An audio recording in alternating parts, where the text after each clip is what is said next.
Welcome to the show. I'm Danella, and here's what's happening now. Pence lawyers up, Bush makes a debut, and I'm going to let you know the best place to find a man's secrets. Where does he keep them? I'll let you know. But first, let's start the show with some great news. Well, Ballou High School here in D.C., Southeast D.C., their entire senior class graduated, and all of them were accepted into college. That's right, all 170 students all received college acceptance letters. So they say a tree grows in Brooklyn. Well, I say a scholar grows in Southeast DC. I'm just saying. So now let's move on to some news you can use. I hate saying it like that, but you really can use it. And don't say I ain't never give you nothing. So if you're balling on a budget, Orbitz Holiday Insider says today, that's right, Friday, today, right now, is the best day to get the lowest ticket if you're trying to make some big trip this Christmas. And I don't know if you're like me. It's hard for me to plan ahead, but I do like to ball on a budget. So make today the day, finish work, buy your tickets if you're trying to go somewhere for the holidays. Now, let's get into political pop. Political Pop this week is sponsored by Intuitive Creative Agency. They're the masterminds behind DanellaNow.com, and check them out for yourself. Log on to intuitivecreate.com. Now, Bush is back. Made a huge date. Wait, Bush isn't back? Oh, that's Amber Rose's Bush. My bad. So, Trump lawyered up, and now Mike Pence has lawyered up. Oddly, this comes just one day after the Washington Post says that Trump is going to be investigated for obstruction of justice. Now, coincidence? This is what Pence is saying. He's saying, hey, I already had a lawyer. I'm just making it known to you. Others saying, yeah, you might have should have had that lawyer. Yeah, it's getting kind of hot there. This would be really funny if I were watching a soap opera in another country, like I lived in another country. But I don't. I live here. And that's your political pop. Now let's talk about a man's secret. So, big up to my husband. He has a new job, which is great, so wonderful. He just started it last week. Really exciting time. And let's talk about secrets first. So, a good friend of mine, she says the best place to find a man's secret. She says, ladies, if you want to know if your man is cheating, what you do is go to his house, into his bathroom. Now, I hope she doesn't kill me for telling her secrets or the other ladies watching. But she says, go to his bathroom, take your hands like this, spread them out, and rake them through the floor mats. Okay? She said it's true. Think about how you're always picking up your hair off of the floor, right? So she says it's so hard. Men don't really think about, I got to get up in the grooves of the floor mat to get the hair out. So another tip for you. So anyway, let's go back. My personal place, right? And I'm not a snooper, but I do believe a lot of men keep secrets in their office. So what happened was my husband switching jobs. So he empties out his old office, brings it home. And for me, again, I'm not a snooper. I thoroughly believe that the truth should come to me. I will it to come to me. And the truth did come. So let me take you back just a little bit before I tell you what truth I discovered. Remember on a previous show, I talked about when we first moved in together. My husband, he likes to say that, he still says I'm dramatic. I don't know if that's true, maybe a little.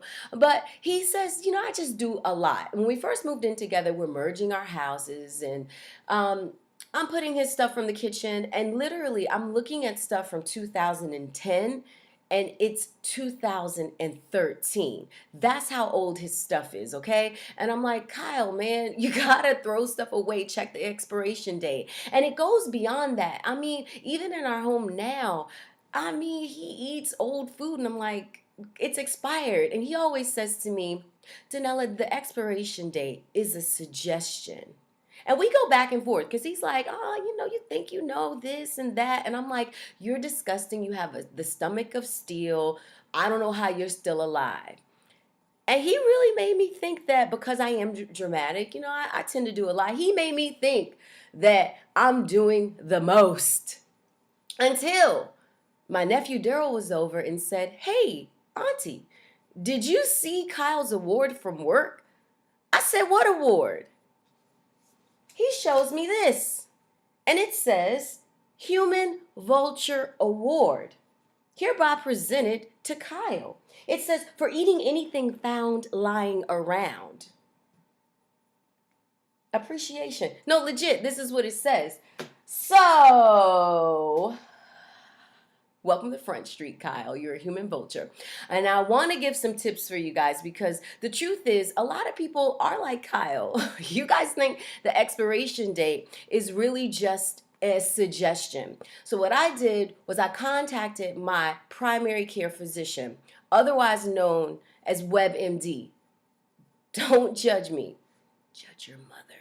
But yeah, that's my go to doctor when things get thick. And according to WebMD, the actual term expiration date refers to the last date a food should be eaten or used. Last means last. Proceed at your own risk. I swear my doctor is so funny. No, seriously, that's what WebMD says. So I'm going to encourage you this weekend, after you book your tickets for your Christmas vacation, please first check the condiments. A lot of you like to keep them forever and ever.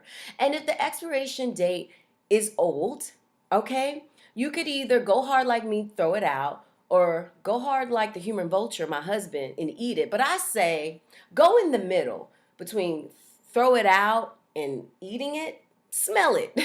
Smell it and see if it's spoiled. All right? If it's vegetables, look at it. See if it's slimy. Is it slimy? Throw it away. Save your gut. Save your family. Save your home. All right. Now we're going to move on to our topic of the day. Now, this is interesting because I got a Facebook message actually just the other day, and it made me aware of something that I definitely have never spoken about on a platform like this, but actually a lot of people that know me, even family members, have never known about this experience I'm going to share with you. So, this woman contacted me about an old post, and she wanted to get a little more information, right? Just and in that, I started to talk about this story that I'm going to share now. There was a point in my life, and I guess really because of the childhood that I grew up in, I just never really realized how I attracted people with like substance abuse problems. Seriously, especially in entertainment, because you know, in entertainment, people go hard, they party hard. You know what I mean? But also in my life, I realized, you know, I had friends that struggled with both drugs and alcohol abuse. So it really came ahead for me in a relationship that I was in. During that time, I was actually in a relationship with someone who struggles with alcohol abuse. And at that time, I just didn't really talk to anybody about it. And I remember I did talk to one of my friends.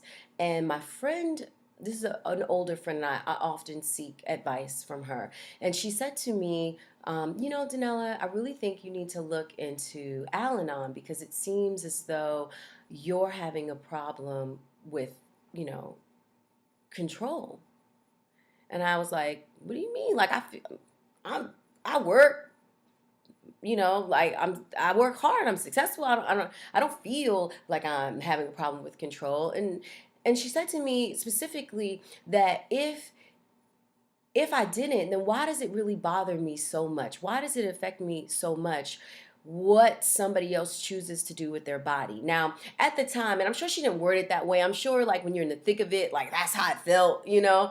And to me, I was just like, feeling like, oh, I don't really think you understand what I'm going through. And, if you care about somebody, you're there for them, you support them. Like, I'm not really getting this. But the truth is, I was so desperate for change, so desperate to get some type of help that I decided to just give it a shot. So for me, here I am. And the first thing I just wanted to say, the reason why I'm bringing this up really is not only that, the person that wrote me made me think about it, but I'm really thinking about it in a larger scale. And the truth is a lot of Americans self-medicate, a lot of times they do, either in their medicine cabinet or even on street drugs or even on alcohol. And so I just want to talk to those of you that are friends or spouses or partners in some way, support system for those people, because the truth is that you know loving an addict is just chaotic. Their whole life is chaotic, to say the very least. And a lot of times it then brings that chaos into your life. You're taking it on and you're worried about them, and are they eating? Are they safe? Are they alive? What should I do? How can I protect them? How can I help them? And you're taking that on and taking that on. And so a lot of times we start to lose track of the fact that we're not God. You know what I mean? I learned that in Al-Anon. You're not God. You can't make somebody do something. You can't. You have to accept them for where they are. And I'm sharing this for those of you who aren't going through some type of relationship like that, because outside of whether you're dealing with, somebody with substance abuse, life can be chaotic completely. And in that chaos, we can lose ourselves and lose sight of the fact that the truth is all you can control is yourself, and how you respond to what's happening to you. And so I wanted to recommend both Al Anon and Narc Anon for people. Narcanon is for specifically narcotics, right? And Al-Anon would be for alcohol. But really, it's just nice to, one, they're completely anonymous. Two, they don't teach you anything as far as, let me tell you what to do and this is what you need to do with your life. It's not about that. It's really just about hearing other people's stories, and hearing them, you can get tools for yourself and see for yourself how, one, you're not alone, but two, that there's a lot of similarities. And for me, I learned that because I grew up, with substance abuse in my home as a child. It's not there now, thank God, but it was when I was growing up. And it made me more likely to attract other relationships like that. And in that, I had to also look within myself to realize, why was I attracting those relationships. And so in going with Al-Anon, they first say you have to take like 6 meetings, right, before you decide to quit. Now, 6 is a lot. And I was like, you know what, let me do it, because it's true. All groups are different. All groups have different vibes. And where I felt I fit in, it was like real interesting. I liked one group that was like super mixed, super diverse, and then another group was like mostly senior citizens. And I would rotate between those two groups. I know it sounds odd, but I would just rotate between those two groups, because I learned just so much. And the main thing I want to bring up to you is the serenity prayer, right? And so everybody knows it, and that they subscribe to that. And that's the idea of, having the serenity to change the things that you cannot accept. I'm going to reword this other part just a little bit. Accept the things you cannot change. That's me rewording it. And the wisdom to know the difference between the two. And I think as we go through life, especially a lot of times you just get in that bubble and you're like looking on the outside. Looking on the inside. It's hard to really step outside of yourself and look on the outside. So this is really what I want to talk to you about this week. Being able to take a moment, take a pause, step outside of yourself, right? And see what's really within your control. Really, what can you really do? And for me, during that time, you can see now, obviously that person that I was with is not Kyle. But for me, I realized that I needed to create healthy boundaries. And I needed to create some type of way in that I can interact, right, without being destroyed. And for me, that meant that we could not be in a relationship, for me. But for you, whatever the rules and boundaries you need to set in order for you to create a way to more just be healthy in the way you communicate with others, figure that out. I want to encourage you to do that. And if you can't figure it out on your own, just know, man, there's so many resources, and don't be embarrassed. I mean, I know it's easier said than done. I was in that boat. I mean, please, this happened so many years ago. And I know that there's family members watching this show right now that are like, man, I didn't even know that you went through something like that or put yourself in a group like that. But I have. And so it was super, super, super helpful for me. And that's the first thing that I want to recommend, because so often we think go straight to an intervention. And if you've ever watched intervention, you know that You're wasting your breath unless that person is at a point where they've really hit their own rock bottom and feel that they want to change.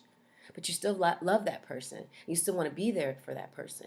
So you have to decide what that relationship will look like. So, with that being said, I'm going to wrap up the show. Tell you to have a tremendous weekend. Book those holiday tickets and feel free to Facebook me, Danella Sealock, or email me, Danella@DanellaNow.com. Thank you for joining the show, and I will see you next week.